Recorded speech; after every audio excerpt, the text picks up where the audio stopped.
Ce que Dieu veut, c'est votre sanctification. C'est que vous vous abstenez de l'impudicité. C'est ce que Dieu veut. Il n'a pas dit ce que je veux. C'est ce que Dieu veut. Pourquoi tu veux vivre dans l'impudicité? En disant, si Paul était dans cette génération, il verra que les filles que Dieu envoie maintenant sur la terre sont trop belles. Lui-même allait succomber. Es-tu normal?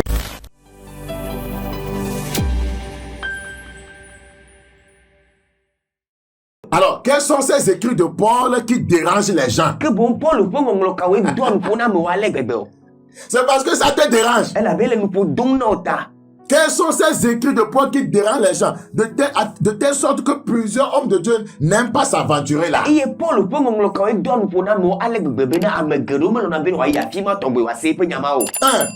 Ces écrits sur la sanctification.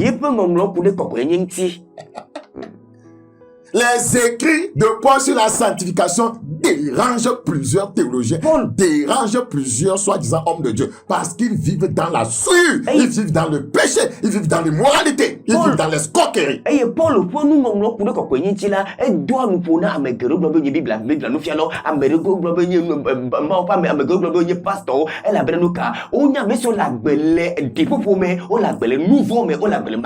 Les écrits de Paul dérangent plusieurs théologiens parce qu'ils ce sont des alcooliques, la plupart d'entre eux. Il y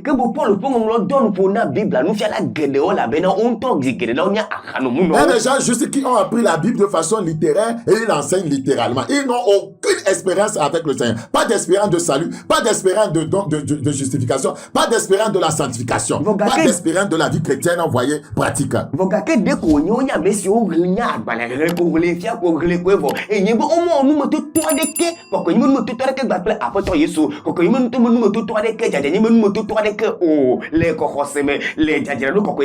allez voir des gens qui disent des choses qu'ils ne vivent pas. Ils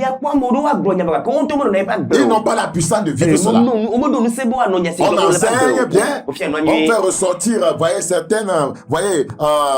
certains versets bibliques en grec, on explique les gros mots, mais on n'est pas gros dans le Seigneur.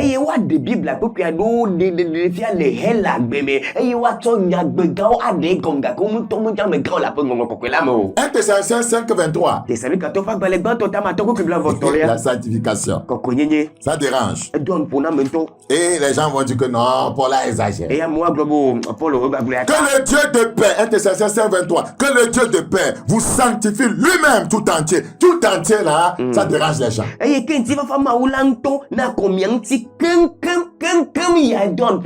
Regardez, il a parlé de quoi? De l'esprit, de l'âme et le corps. Et là, on me dit que non, il faut laisser le corps, et que la foi c'est dans le cœur. Ça dérange. Et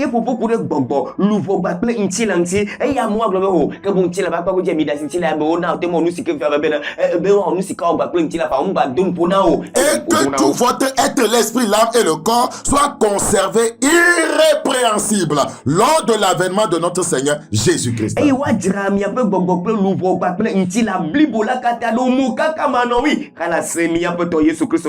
Paul savait que les gens vont contredire cela. Le verset 24 va dire: celui qui vous a appelé est fidèle et c'est lui qui le fera. Dieu est prêt à vous sanctifier, esprit, âme et corps. Vous n'avez pas besoin de dire que ce n'est pas possible. Vous allez voir des gens qui se disent croyants, ils font de leur corps ce qu'ils veulent. La Bible enseigne que la vie de sanctification doit affecter votre corps. Oui, je suis chrétien. Je fornique. Non, ça Dieu sait que j'ai la foi. Je suis chrétien. Je vis dans l'adultère. Ça ne fait rien. Dieu lui-même sait que je l'aime dans le cœur. Tu l'aimes et tu forniques. Tu l'aimes et tu mens. Tu l'aimes, tu voles. Tu l'aimes et tu commets adultère. Tu l'aimes, tu te masturbes. Tu l'aimes, tu regardes les films pornographiques. Tu l'aimes. main et tu prends les œufs qu'il t'a donnés pour regarder des films immoraux. Non, tu l'aimes pas, tu le hais. Si tu l'aimes, tu dois haïr le péché. Dans 1 Thessaloniciens chapitre 4, les écrits de Paul. 1 Thessaloniciens chapitre 4, le verset 3. Je vais lire en français. Ce que Dieu veut, c'est votre sanctification. C'est que vous vous abstenez de l'impudicité. Amen.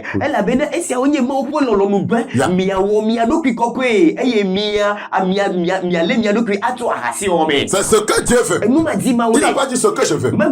C'est ce que Dieu veut. Pourquoi tu veux vivre dans l'impudicité? En disant, si Paul était dans cette génération, il verra que les filles que Dieu voyait envoie maintenant sur la terre sont trop belles. Lui-même allait succomber. Es-tu normal?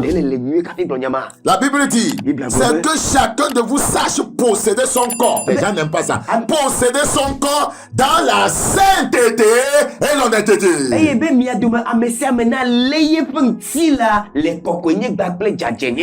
Sans vous livrer à une convoitise passionnée, comme font les païens qui ne connaissent pas Dieu. C'est que personne nuise envers son frère de fraude et de cupidité dans les affaires. Puisque tu es chrétien, tu fais des affaires louches, tu perds des pots de vin, tu truques les choses, tu fraudes les chiffres comptables pour te faire de l'argent. Tu n'es pas dans la vérité. C'est à cause de ça que les gens ne veulent pas les écrits de Paul. Parce que le Seigneur dit vengeance de toutes ces choses. Comme nous vous l'avons déjà dit et attesté. Le verset 7. Car Dieu ne vous a pas appelé à l'impureté, mais à la sanctification. À la sanctification. Celui donc, ce passage, le verset 8 est très important. Paul est en train de dire tout ce que je viens de vous dire. Celui donc qui rejette ses préceptes, sur la sanctification, ne rejette pas un homme, mais Dieu. Autrement dit, ceux qui rejettent mes écrits, ce n'est pas moi qui les rejette. Il rejette Dieu, qui vous a aussi donné son Saint-Esprit. Si vous avez l'Esprit de Dieu, vous saurez que je parle de sa part. Pourquoi les gens n'aiment pas les écrits de Paul? C'est à cause de la sanctification.